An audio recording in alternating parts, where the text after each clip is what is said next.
Flaster Greenberg presents New Jersey's Site Remediation Reform Act, a Practical Approach. This program was recorded November 18, 2009 at Flaster Greenberg's Conference Center in Cherry Hill, New Jersey. In this segment, Patrick Penders, Vice President and Principal Scientist of Rue Associates, presents a consultant's perspective on the New Jersey LSRP program. I'm Patrick Penders. I'm with Rue Associates, and I'm going to speak a little bit about the consultant's perspective on the LSRP program. Again, the program's only been out for a few weeks, so again, this is I kind of look into the crystal ball, what we see that is occurring out there. Things are very dynamic and changing, but from a company's perspective, this is what we're looking at, the program meaning to us at this point. As mentioned earlier, things have changed for consultants. Our primary goal, if you are an LSRP, will be the protection of public health and safety in the environment. It's a major change.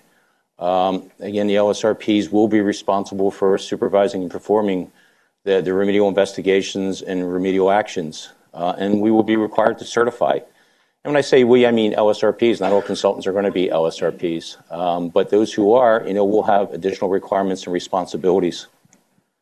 They will be issue the RAOs. There are reporting obligations, which I'll speak a little bit more about in a little bit, and will be discussed later. And there's also the record retention policy that the LSRP is required to retain those records. So, from an individual as well as a company perspective, that raises additional challenges as to ensure that we have those records maintained in a proper format. It will, for the first time, create a true environmental professional in New Jersey. I think it will allow for faster cleanups in many cases. There won't be the going back and forth between the DEP and the responsible party and the consultant. I do think that it probably will cost more in the beginning. Whether or not it costs more in the long term or not is something we'll find out, but I do think anything new will probably cost more. One of the interesting pieces that is about the legislation is that the LSRP will be able to establish variances. We've used variances in the past. What variances will be acceptable moving forward will be one of the challenges, I think, for the LSRPs as we try to establish what is acceptable and what isn't. I think over time that will allow for the establishment of professional judgment that will allow the LSRPs to know what is acceptable and what they can implement without worrying about sanctions coming from the board or from the DEP as to these variances become more acceptable and known. It should promote what I call honest consulting.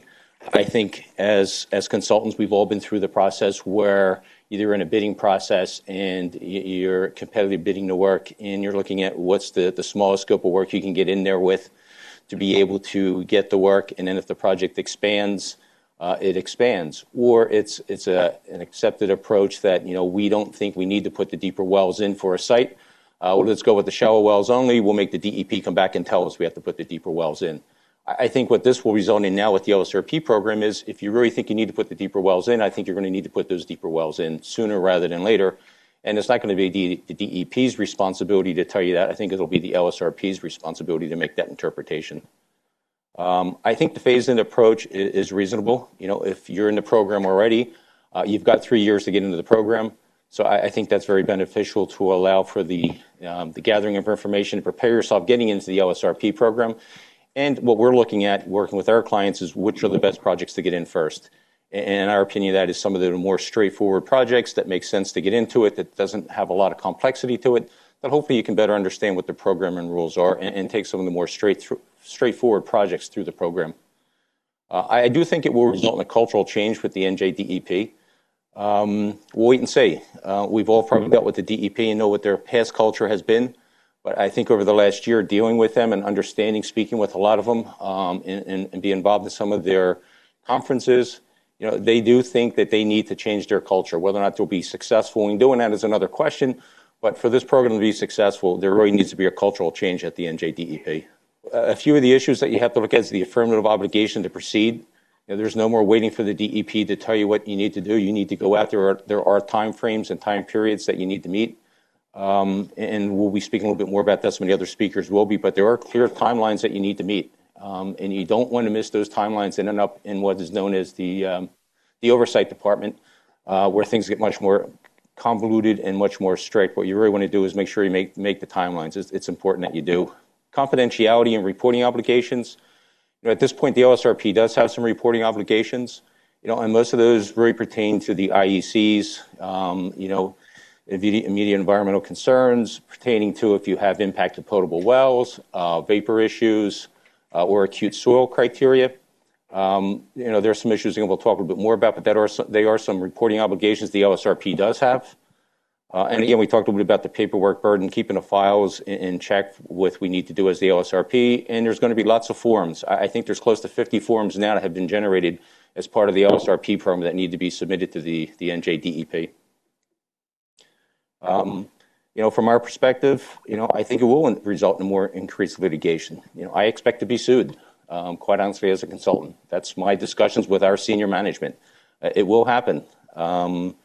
I think part of that is the uncertainty of the standard of care. Where can you, obtain the variances? Where are going to be, some of the issues that, you're not sure where you think you're doing the right things and things come up? Where are some of those issues? I'm going to give a few examples of where, I think some of that litigation can occur. I don't think it's just with your clients or with the DEP. I think one of my biggest concerns is the environmental groups out there that, have been resistant to this program. And I think the environmental groups are very concerned about what the LSRPs are going to be doing. And I really have concerns that the LSRPs will be challenged as much by the environmental groups as anyone else in the state. And I think there will be some strained client relationships. Anytime there's a change in a relationship, it adds a little bit of strain to it. But I think if there's open dialogue and communication up front about what the expectations are of the LSRP and the program, I think you can get through those relationships. But I expect it will be a very challenging 6 months to a year as we go through this program. The timelines of the DEP audits, they will audit every LSRP in their first submission. There's a requirement that every LSRP be audited. The only way the department can ensure that everyone's going to be audited is to audit your first submission. So every LSRP will have their first submission audited by the DEP. Again, there's a presumptive remedies and a direct oversight. There'll be another speaker speaking a little bit more about that, but there are some real remedies and timelines, again, that are important to be met. Looking at RU's structure, how we're looking at this, there's been a lot of discussion with firms talking about, do you create your own LLC to put your LSRPs into that program? We looked at it briefly, but that's not our approach. The LSRP program is an NJDEP program in the state of New Jersey. We need to work that into our culture as a consulting firm, but we're not going to change our firm's philosophy and approach on how we deal with things based on just what the DEP is dictating under LSRP. We will need to find a way to fit the LSRP into our program to move forward. And there will be challenges associated with that. But, we can't deviate to what the DEP is dictating. We need to stay to our culture is what we feel. So we are not looking to set up separate LLCs. In fact, we're looking to have our LSRPs work within our structure, knowing that there needs to be some boundaries associated with that. Examples of being, I will have some principals who have been working with clients for many, many years that aren't going to be LSRPs. To continue that work, we're going to have to integrate other people into that project team. We'll need to do that. As well as, with the LSRPs, the one area we're concerned about using LSRPs is with due diligence. There could be some reporting requirements as part of the due diligence, doing a phase 1 or phase 2 where you could identify information that would be reportable by the LSRP. At this point, RU Associates is looking at not using LSRPs for the due diligence components of the work moving forward. Our relationships with outside counsel is going to change. As Janet mentioned, we're going to be negotiating new contracts. That'll be interesting over the next few months just to see how that all comes out. But, we're hoping to continue a strong relationship with outside counsel that we do a lot of work with.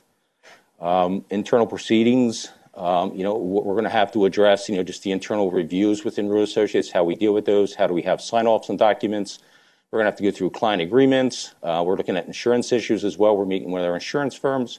And we're evaluating both the personal and company liability. There is an individual responsibility associated with this, but there is a company liability associated with this as well. So we're looking at both those factors. Again, I mentioned anyone can petition the board for an investigation. That's where I get into concerned citizens and environmental groups raising their concerns. One of the biggest concerns I have is not properly delineating a site. That's where it all starts with, doing a proper PA, making sure you know what needs to be evaluated. And again, we talked a little bit about the variances. Here's an example of some of the liabilities that, I'm concerned about. A client, sold a site based on what the LSP has put out as an RAO. The DEP audits, invalidates it. All of a sudden now you've got litigation with the client that has hired you as well as the prospective buyer. Again, this is just, the first step to go out there. There is liabilities associated with it. If you've made mistakes, you should be held accountable. But I think it's clear just making sure that you know what the accountabilities are and responsibilities of all the players involved in a transaction like this. I think communication is the key. The department has said they will work closely with responsible parties, the LSRPs and Consul as well, trying to make this work. They know they've rolled this program out very quickly, and there's lots of questions, and they've committed to work with us. We'll see if that's the case. I hope they do and make the program move along much smoother. There's right now looking at where Rue Associates is with their clients. We've got one client now. We're looking to bring our first project into the LSRP program, but we don't have a lot of them that are going into that program. A lot of our clients are just waiting back to see what really happens over the next 6 months, which I think is good to better understand what the program really means.